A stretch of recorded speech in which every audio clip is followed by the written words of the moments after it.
నమస్కారం ETV news కు స్వాగతం. ముందుగా ముఖ్యాంశాలు. నదీ జలాల వివాదాల పరిష్కారానికి ఒకే శాశ్వత ట్రైబ్యునల్. కేంద్ర ప్రభుత్వం నిర్ణయం. వచ్చే పార్లమెంటు సమావేశాల్లో బిల్లు పెట్టే యోచన. జీఎస్టీ అమలు 3 నెలలు వాయిదా పడే అవకాశం. ఏకాభిప్రాయం రాకపోవడమే కారణమన్న పరిశ్రమ వర్గాలు. ఏప్రిల్ 1 నుంచే అమలుకు కేంద్రం యత్నం. హైదరాబాద్లో కేబీఎస్ బ్యాంకు ఎండీపై దుండగుడి కాల్పులు. గాలిలోకి దూసుకెళ్లిన తూట. నిందితుడి కోసం రంగంలోకి ప్రత్యేక బృందాలు. గన్నవరం హెడ్ కానిస్టేబుల్ ఆత్మహత్య కేసులో సీఐ సస్పెండ్. నగదు అవకతవకలే కారణమని నిర్ధారణ. సమగ్ర దర్యాప్తు చేస్తోన్న అధికారులు. చెన్నై టెస్టులో ఇంగ్లాండ్కు ధీటుగా బదిలిస్తోన్న భారత్. త్రుటిలో ద్విశతకం చేజార్చుకున్న రాహుల్. 3వ రోజు ఆట ముగిసేసరికి 4 వికెట్లకు 391 పరుగులు. జూనియర్ హాకీ ప్రపంచ కప్ విజేతగా భారత్. 15 ఏళ్ల తర్వాత కైవసం చేసుకున్న కుర్రాళ్లు. ఫైనల్లో బెల్జియంపై 2-1 గోల్స్ తేడాతో జయభేరి.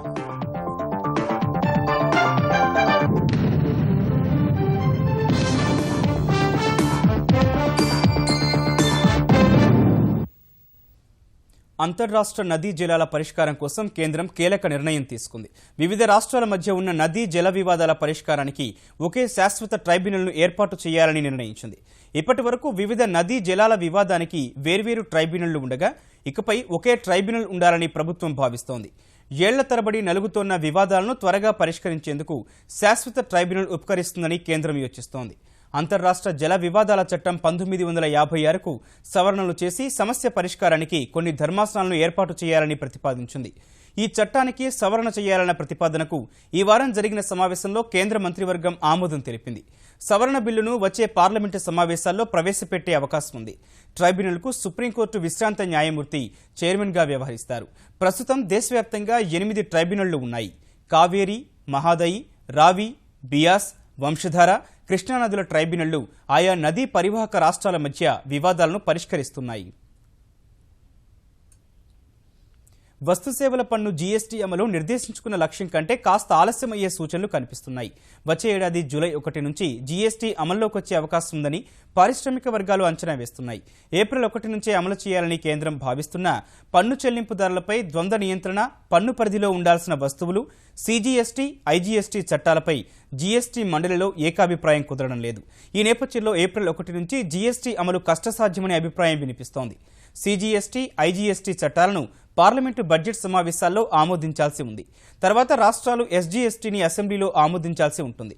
జీఎస్టీ చట్టం పార్లమెంటు ఆమోదం పొందాక సిద్ధమయ్యేందుకు పారిశ్రామిక రంగానికి కనీసం 3 నుంచి 4 నెలల వ్యవధి అవసరమని భావిస్తున్నారు. కాబట్టి జూలై 1 నుంచే వస్తుసేవల పన్ను అమల్లోకి వచ్చే అవకాశం ఉందని నిపుణులు అంచనా వేస్తున్నారు. వచ్చే ఏడాది ఏప్రిల్ 1 నుంచి సెప్టెంబర్ 16 మధ్యలో ఎప్పుడైనా జీఎస్టీ అమల్లోకి వచ్చే అవకాశం ఉందని కేంద్ర మంత్రి జైట్లీ ఇప్పటికే స్పష్టం చేశారు. వీలైనంత త్వరగా జీఎస్టీని అమలు చేసేందుకే కృషి చేస్తున్నట్లు తెలిపారు. పెండింగ్ అంశాలపై ఈ నెల 22, 23 తేదీల్లో జరిగే జీఎస్టీ మండలి భేటీలో ఒక నిర్ణయానికి వచ్చే అవకాశం ఉందని నిపుణులు భావిస్తున్నారు. నోట్ల రద్దు తర్వాత దేశవ్యాప్తంగా ఆదాయ పన్ను శాఖ, సీబీఐ, ఈడీ చేస్తోన్న దాడుల్లో భారీగా కొత్త నోట్లు వెలుగు చూస్తూనే ఉన్నాయి. విజయనగరంలోని దుప్పాడ గ్రామంలో 9 మంది సభ్యుల నోట్ల మార్పిడి ముఠాను అరెస్ట్ చేసిన పోలీసులు వారి వద్ద 18,73,000 రూపాయల కొత్త 2,000 నోట్లను జప్తు చేశారు. తెలంగాణలోని సూర్యాపేట జిల్లాలో 2 ముఠాలను పట్టుకున్న పోలీసులు వారి వద్ద దాదాపు 30 లక్షలు గుర్తించారు. అనంతపురం జిల్లా పుట్లూరు మండలం కోమటికుంట్లలో ఆంధ్రా బ్యాంకు సిబ్బంది తప్పిదంతో ఓ కూలీ ఖాతాలో 1,84,00,000 జమైనట్లు అధికారులు గుర్తించారు. ఒడిషా బరంపురం నుంచి 17 లక్షల రూపాయల కొత్త నోట్లతో వచ్చిన కొందరిని ఖమ్మం రైల్వే స్టేషన్లో పోలీసులు అరెస్ట్ చేశారు. హైదరాబాద్లో గత 3 రోజుల్లో 66 లక్షల రూపాయల విలువైన కొత్త నోట్లను సీజ్ చేసినట్లు ఐటీ శాఖ తెలిపింది. నోయిడాలో 3 వ్యక్తుల వద్ద 18 లక్షల రూపాయల విలువైన కొత్త నోట్లను స్వాధీనం చేసుకున్నారు. గుజరాత్లోని సూరత్లో టీ వ్యాపారి నుంచి వడ్డీ వ్యాపారిగా మారిన కిషోర్ బాజియావాలా ఇల్లు, కార్యాలయాలపై దాడులు కొనసాగుతున్నాయి. నిన్ననే 400 కోట్ల విలువైన ఆస్తులను గుర్తించిన ఆదాయ పన్ను శాఖ అధికారులు ఇవాళ 250 పత్రాలను, 2 కేజీల పసిడి, 50 కేజీల వరకు వెండి స్వాధీనం చేసుకున్నారు. భారత్ నేపాల్ సరిహద్దుల్లోని ఓ పట్టణంలో విధులు నిర్వర్తించే కస్టమ్స్ అధికారి వద్ద 58,000 రూపాయల కొత్త నోట్లు సహా 6 లక్షల రూపాయల నేపాలీ కరెన్సీని స్థానిక పోలీసులు గుర్తించారు. పంజాబ్ అమృత్సర్లో 3 మాదక ద్రవ్య రవాణాదారులను అరెస్ట్ చేసిన పోలీసులు వాళ్ల దగ్గర నుంచి 12 లక్షల రూపాయల కొత్త నోట్లు స్వాధీనం చేసుకున్నారు.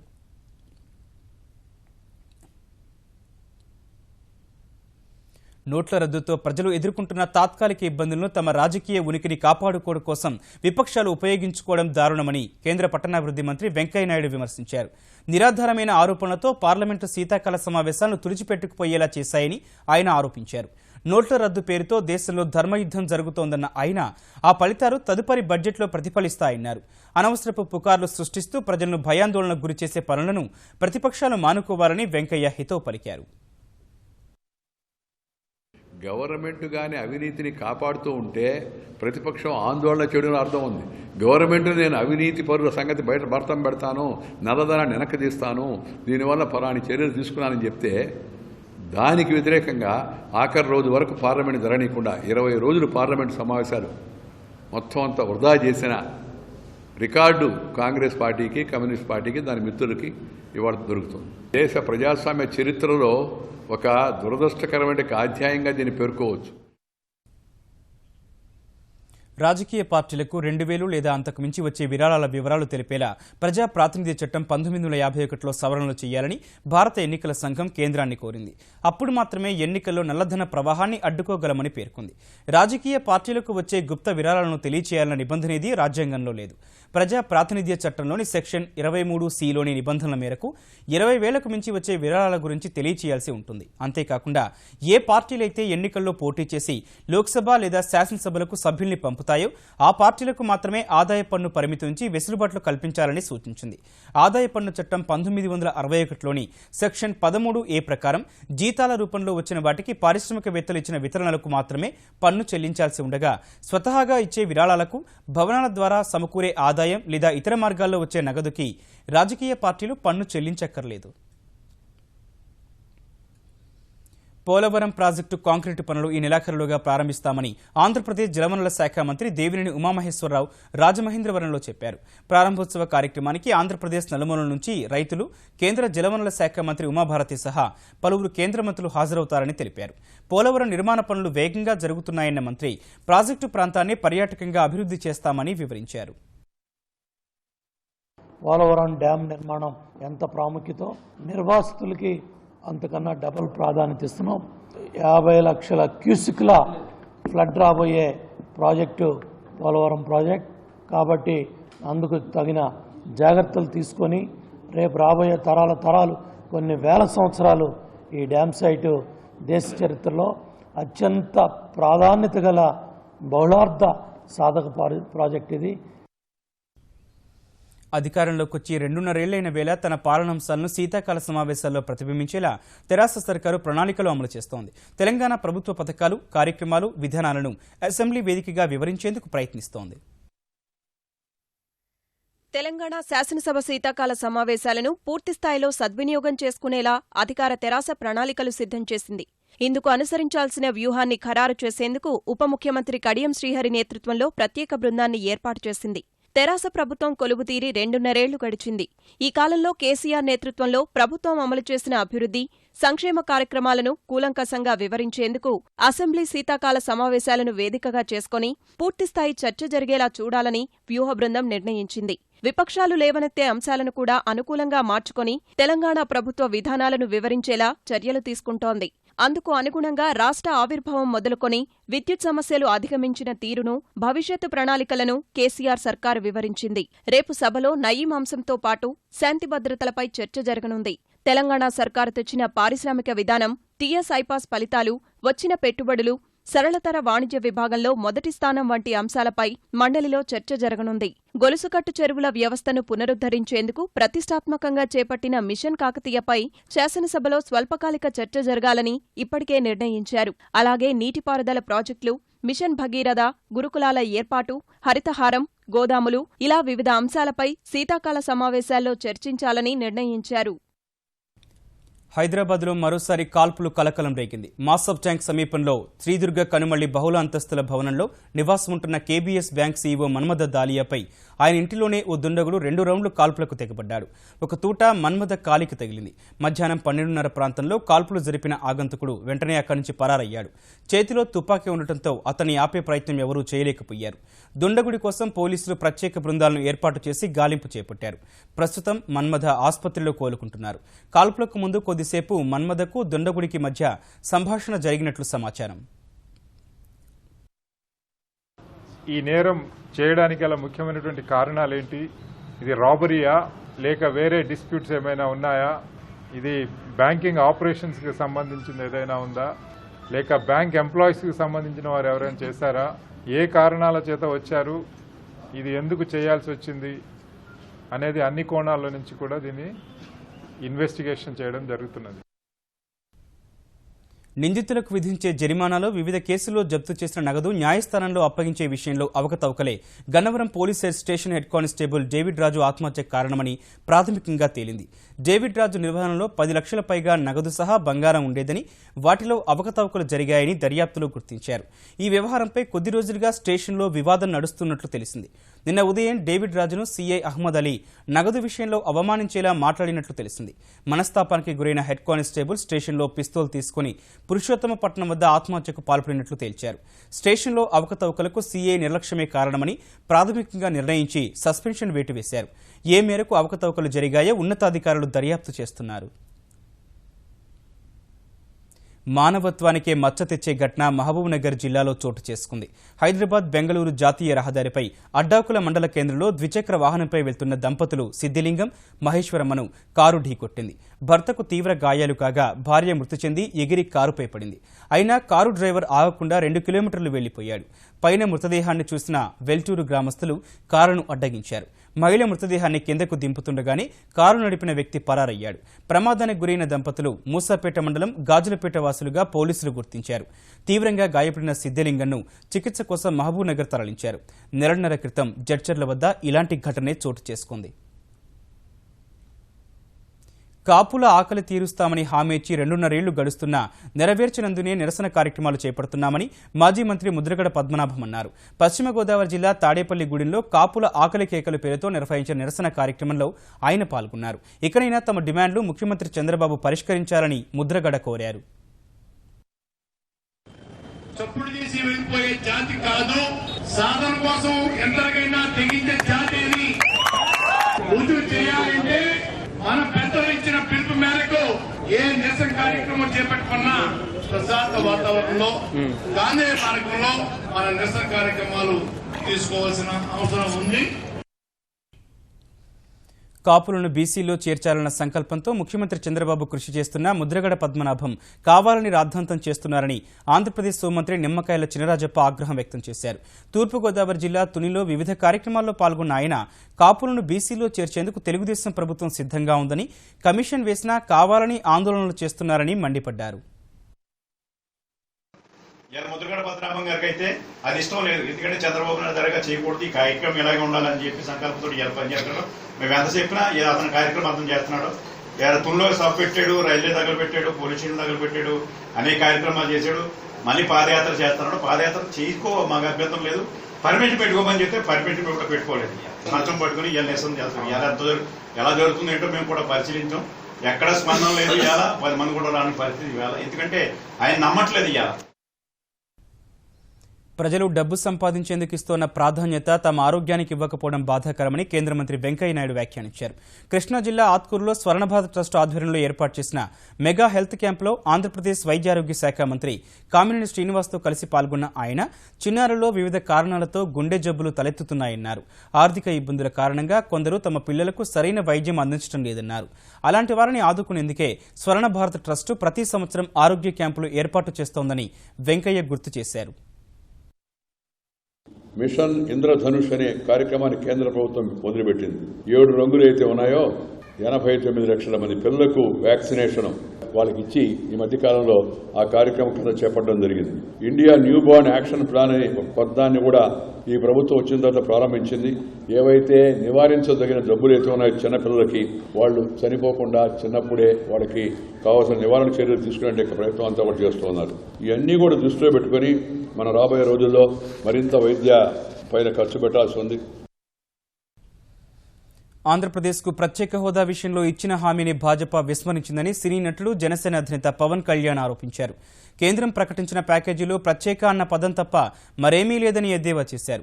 4 రోజులుగా వివిధ అంశాలపై ట్విట్టర్ వేదికగా భాజపా ప్రభుత్వంపై ప్రశ్నల వర్షం కురిపిస్తోన్న పవన్ ప్రత్యేక హోదాను ప్రస్తావించారు. హోదా ఇస్తామని వాగ్దానం చేసిన కేంద్ర ప్రభుత్వం ఆ హామీని ప్రత్యేక ప్యాకేజీగా మార్చిందన్నారు. ప్రత్యేక ప్యాకేజీ కూడా కంటితుడుపు చర్యగా ఉందన్నారు. దశాబ్ద కాల అవమానాల తర్వాత ఆంధ్రులకు రాజధాని లేని భారీ ఆదాయ లోటున్న రాష్ట్రాన్ని ఇచ్చారన్నారు. ఆంధ్రులను వెన్నెముక లేని వారిగా భాజపా పరిగణిస్తోందని ఆవేదన వ్యక్తం చేసిన పవన్ జై ఆంధ్ర ఉద్యమంలో 400 మంది త్యాగాన్ని ఆంధ్రులు ఎప్పటికీ మరవలేరన్నారు. భాజపా ఇచ్చిన వాగ్దానాన్ని నెరవేర్చే వరకు వదిలిపెట్టే ప్రసక్తి లేదని, జై ఆంధ్ర ఉద్యమంలో ప్రాణాలు కోల్పోయిన యువకుల త్యాగాలను వృధాగా పోనివ్వమని పవన్ ట్విట్టర్లో వెల్లడించారు. క్రీడలు శరీర దారుఢ్యానికి, మానసిక ఉల్లాసానికి దోహదం చేస్తాయని తెలంగాణ ఒలింపిక్ సంఘం అధ్యక్షుడు ఎంపీ జితేందర్ రెడ్డి అభిప్రాయపడ్డారు. హైదరాబాద్లో తెలంగాణ ప్రీమియర్ కబడ్డీ లీగ్ పోటీల ప్రారంభ కార్యక్రమంలో తెలంగాణ కబడ్డీ సంఘం చైర్మన్ ఎమ్మెల్యే కిషన్ రెడ్డితో కలిసి పాల్గొన్న ఆయన క్రీడలను, క్రీడాకారులను తెలంగాణ ప్రభుత్వం ప్రోత్సహిస్తోందని చెప్పారు. ఈ పోటీల తర్వాత కళాశాలలు, పాఠశాలల్లో విస్తృతంగా కబడ్డీ జట్లు ఏర్పాటవుతాయని కిషన్ రెడ్డి తెలిపారు. అనంతరం కబడ్డీ పోటీల జెర్సీలు, లోగోను విడుదల చేశారు.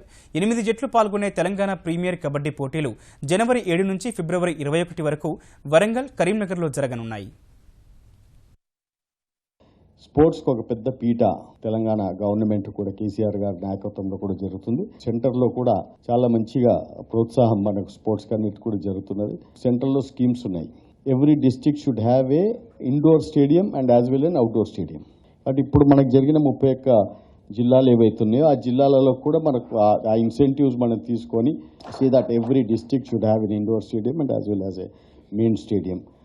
ఆ పనిలో కూడా ఉన్నాం. మేడ్చల్ జిల్లా శామీర్పేట మండలం దొంగల మైసమ్మ చౌరస్తా వద్ద కారు బోల్తా పడిన ఘటనలో 4 మృతి చెందారు. కండ్లకోయ నుంచి శామీర్పేట వైపు వెళ్తుండగా ఈ ప్రమాదం జరిగింది.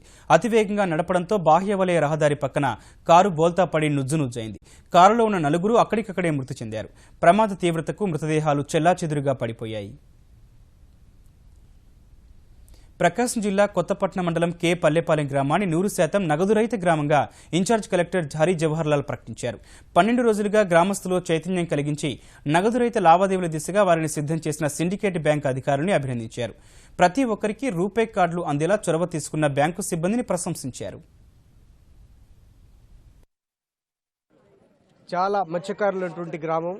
అందరూ కూడా ప్రతి ఒక్క సంఘ సభ్యురాలందరూ కూడా ఇక్కడ ఉండేటటువంటి బ్యాంక్ ఖాతాదారులందరూ కూడా మొబైల్ ట్రాన్సాక్షన్ ఏ విధంగా చేయాలి, ఈ పాస్ ద్వారా ఏ విధంగా ట్రాన్సాక్షన్ చేసుకోవచ్చు, ఆధార్ ఎనేబుల్డ్ పేమెంట్ సిస్టమ్ అన్నది ఏ విధంగా చేసుకోవచ్చు అన్న విషయాలు సమగ్రంగా వాళ్ళందరికీ తెలుసుకోవడం జరిగింది. మరిన్ని గ్రామాలు, మరిన్ని బ్యాంకర్స్ తీసుకొని మరి ఈ రకమైనటువంటి క్యాష్లెస్ ట్రాన్సాక్షన్ చేయించాల్సిందిగా తెలియజేస్తున్నాను. దక్షిణ చైనా సముద్రంలో చైనా నేవీ స్వాధీనం చేసుకున్న అమెరికా నావికాదళ డ్రోన్ తమకు అక్కర్లేదని అమెరికా అధ్యక్షుడిగా ఎన్నికైన డొనాల్డ్ ట్రంప్ వ్యాఖ్యానించారు. సరైన విధానంలో డ్రోన్ను తిరిగి ఇచ్చేందుకు తాము సిద్ధమని చైనా తెలుపగా తిరిగి తెచ్చుకోవడంలో అవగాహన కుదిరిందంటూ పెంటగాన్ ప్రకటన చేసిన కాసేపటికే ట్రంప్ ట్విట్టర్లో ఈ వ్యాఖ్యలు చేశారు. డిసెంబర్ 15న అంతర్జాతీయ జలాల్లో ప్రయాణిస్తోన్న అమెరికా జలాంతర డ్రోన్ను చైనా స్వాధీనం చేసుకోగా అక్రమంగా ఎత్తుకెళ్లారంటూ ట్రంప్ ట్విట్టర్లో ఆరోపించారు. తాజాగా ఆ డ్రోన్ మాకు వద్దని తేల్చి చెప్పారు. ట్రంప్ అధ్యక్షుడిగా ఎన్నికైన తర్వాత తైవాన్ అధ్యక్షుడు ఫోన్ ద్వారా తెలిపిన శుభాకాంక్షలను స్వీకరించడాన్ని, ఒకే చైనా విధానానికి కట్టుబడి ఉండాల్సిన పనిలేదని చెప్పేందుకు తాను సంకోచించబోనున్న ట్రంప్ వ్యాఖ్యలపై చైనా మండిపడింది. అమెరికా డ్రోన్ను చైనా స్వాధీనం చేసుకోవడంతో ఇరు దేశాల మధ్య ఉద్రిక్తతలను మరింత పెరిగాయి. యెమెన్లోని 2వ అతిపెద్ద నగరమైన అదెన్లో జరిగిన ఆత్మాహుతి దాడిలో 40 మంది సైనికులు మృతి చెందగా 50 మంది గాయపడ్డారు. సైనికులందరూ జీతాల కోసం ఒక దగ్గరికి చేరుకున్న సమయంలో వారిలో ఒకడిగా కలిసిపోయిన ఆత్మాహుతి దళ సభ్యుడు దాడికి పాల్పడ్డాడు. ఈ వారంలో ఇలాంటి ఘటన జరగడం రెండోసారి కాగా అంతకుముందు జరిగిన దాడిలో 48 మంది సైనికులు మరణించారు. తాజా దాడులకు ఐఎస్ ఉగ్రవాద సంస్థ బాధ్యత ప్రకటించుకుంది. వరద తుపాను ధాటికి దెబ్బతిన్న ప్రాంతాల్లో సహాయ పునరావాస చర్యలకు 1000 కోట్లు తక్షణ సాయం చేయాలని ఇటీవల కేంద్రాన్ని కోరిన తమిళనాడు ముఖ్యమంత్రి పన్నీర్ సెల్వం రేపు ప్రధాని మోదీతో భేటీ కానున్నారు. తుపాను నష్టాన్ని మోదీకి వివరించనున్న ఆయన వెంటనే సహాయ నిధులను విడుదల చేయాలని కోరనున్నారు. అలాగే మాజీ ముఖ్యమంత్రి జయలలితకు భారతరత్న ఇవ్వాలని, అమ్మ నిలువెత్తు కాంస్య విగ్రహాన్ని పార్లమెంటు సముదాయంలో ఏర్పాటు చేయాలని కూడా కోరనున్నారు. ఈ మేరకు తమిళనాడు మంత్రివర్గం చేసిన తీర్మానాలను ప్రధానికి అందించనున్నారు. తమిళనాడుకు సంబంధించి వివిధ అంశాలపై విజ్ఞాపన పత్రాలను కూడా పన్నీర్ సెల్వం మోదీకి ఇవ్వనున్నారు. తదుపరి సైన్యాధ్యక్షుడిగా లెఫ్టినెంట్ జనరల్ బిపిన్ రావత్ను నియమిస్తూ కేంద్రం తీసుకున్న నిర్ణయాన్ని విపక్షాలు తప్పుపట్టాయి. బిపిన్ రావత్ సామర్థ్యంపై తమకు పూర్తి విశ్వాసం ఉందంటూనే సీనియారిటీలో ఆయన కంటే ముందున్న వాళ్లను తోసిపుచ్చి రావత్ను ఎంపిక చేయడం వెనుక ఆంతర్యం ఏంటో తెలపాలని డిమాండ్ చేశాయి. మోదీ సర్కారు చేపట్టే ప్రతి నియామకం వివాదాస్పదమవుతోందని సిపిఐ నేత డి రాజా వ్యాఖ్యానించగా, ప్రతి వ్యవస్థలో నియామకానికి సంబంధించి కొన్ని నిబంధనలు ఉంటాయని, వాటిని ఎన్డీఏ సర్కారు తుంగలోకి తొక్కుతోందని కాంగ్రెస్ విమర్శించింది. విపక్షాల వ్యాఖ్యలు తప్పుపట్టిన భాజపా సైన్యాధ్యక్షుడు నియామకాన్ని రాజకీయం చేసి సైనికుల స్థైర్యాన్ని దెబ్బతీయొద్దని విజ్ఞప్తి చేసింది. With all due respects to General Rawat's professionalism and brilliance as a soldier, and no personal animus towards anybody, there is a legitimate question that why has this supersession taken place? Now, this argument which the government will trot out, that just because the Congress superseded in the 80s, and therefore we have the right to do so, is a complete non sequitur. Every situation has its own context. Congress कम से कम सेना पर राजनीति ना करे, और जो लोग थे क्योंकि टॉप जो 5 थे उन 5 में से जो सिलेक्शन करना था, और सभी कॉम्पिटेंट लोग हैं, लेकिन वर्तमान में जो परिस्थितियां हैं उनके अनुसार से सरकार ने जो फैसला लिया है, इस तरह के फैसलों पर विपक्ष को कोई टीका टिप्पणी नहीं करनी चाहिए, क्योंकि ये सीधा सीधा सेना से जुड़ा मसला है. చెన్నైలో జరుగుతున్న 5వ టెస్టు తొలి ఇన్నింగ్స్లో ఇంగ్లాండ్కు భారత్ ధీటుగా బదిలిస్తోంది. ఒక పరుగు తేడాతో ద్విశతకం చేజార్చుకున్న కేఎల్ రాహుల్ పోరాటంతో మూడో రోజు ఆట ముగిసేసరికి 4 వికెట్లు కోల్పోయిన కోహ్లీసేన 391 పరుగులు చేసింది. 60 పరుగులతో మూడో రోజు ఆట కొనసాగించిన కేఎల్ రాహుల్, పటేల్ అర్ధశతకాలతో కదం తొక్కారు. జట్టు స్కోరు 152 పరుగుల వద్ద 71 పరుగులు చేసిన పార్థివ్ పటేల్ వెనుతిరిగాడు. పుజారా 16, సారథి కోహ్లీ 15 పరుగులు మాత్రమే చేసి నిరాశపరిచిన తర్వాత వచ్చిన కరుణ్ నాయర్తో కలిసి జట్టు స్కోరును రాహుల్ పరుగులు పెట్టించాడు. ఈ క్రమంలో రాహుల్ శతకం పూర్తి చేసుకున్నాడు. కరుణ్ నాయర్ నుంచి లభించిన సహకారంతో 199 పరుగుల వ్యక్తిగత స్కోరు వద్ద రషీద్ బౌలింగ్లో అవుటై త్రుటిలో ద్విశతకం చేసే అవకాశం కోల్పోయాడు. గాయం కారణంగా బ్యాటింగ్ ఆర్డర్లో దిగువన వచ్చిన మురళీ విజయ్ మరో వికెట్ పడకుండా జాగ్రత్త పడ్డాడు. మూడో రోజు ఆట ముగిసేసరికి కరుణ్ నాయర్ 71 పరుగులు, విజయ్ 17 పరుగులతో క్రీజ్లో ఉన్నారు. బ్రాడ్, అలీ, స్టోక్స్, రషీద్ చెరో వికెట్ తీశారు. తొలి ఇన్నింగ్స్లో ఇంగ్లాండ్ 477 పరుగులు చేయగా భారత జట్టు ఇంకా 86 పరుగులు వెనకపడి ఉంది. లక్నోలో 15 ఏళ్ల భారత కళ సాకారమైంది. జూనియర్ హాకీ ప్రపంచ కప్ను భారత జట్టు కైవసం చేసుకుంది. బెల్జియంతో జరిగిన ఫైనల్ మ్యాచ్లో భారత్ 2-1 గోల్స్ తేడాతో ఛాంపియన్గా నిలిచింది.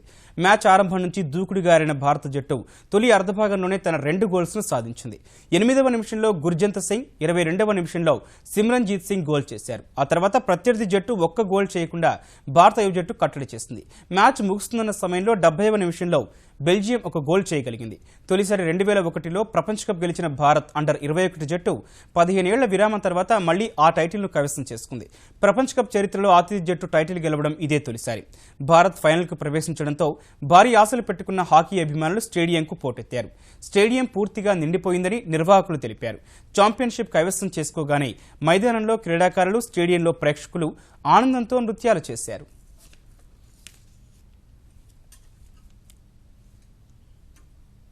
ముఖ్యాంశాలు మరోసారి చూద్దాం. నదీ జల వివాదాల పరిష్కారానికి ఒకే శాశ్వత ట్రైబ్యునల్, కేంద్ర ప్రభుత్వం నిర్ణయం. వచ్చే పార్లమెంటు సమావేశాల్లో బిల్లు పెట్టే యోచన. జీఎస్టీ అమలు 3 నెలలు వాయిదా పడే అవకాశం. ఏకాభిప్రాయం రాకపోవడమే కారణమన్న పరిశ్రమ వర్గాలు. ఏప్రిల్ 1 నుంచి అమలుకు కేంద్రం యత్నం. హైదరాబాద్లో కేబీఎస్ బ్యాంకు ఎండీపై దుండగుడి కాల్పులు. గాలిలోకి దూసుకెళ్లిన తూట. నిందితుడి కోసం రంగంలోకి ప్రత్యేక బృందాలు.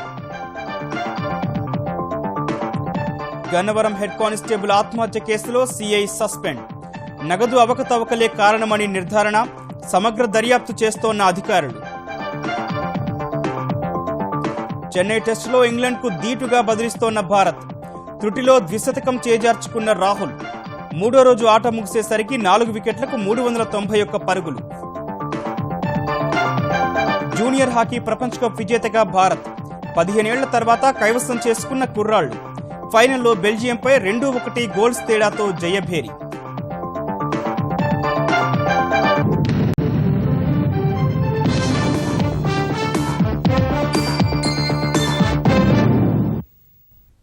ఈటీవీ న్యూస్ సమాప్తం. నమస్కారం.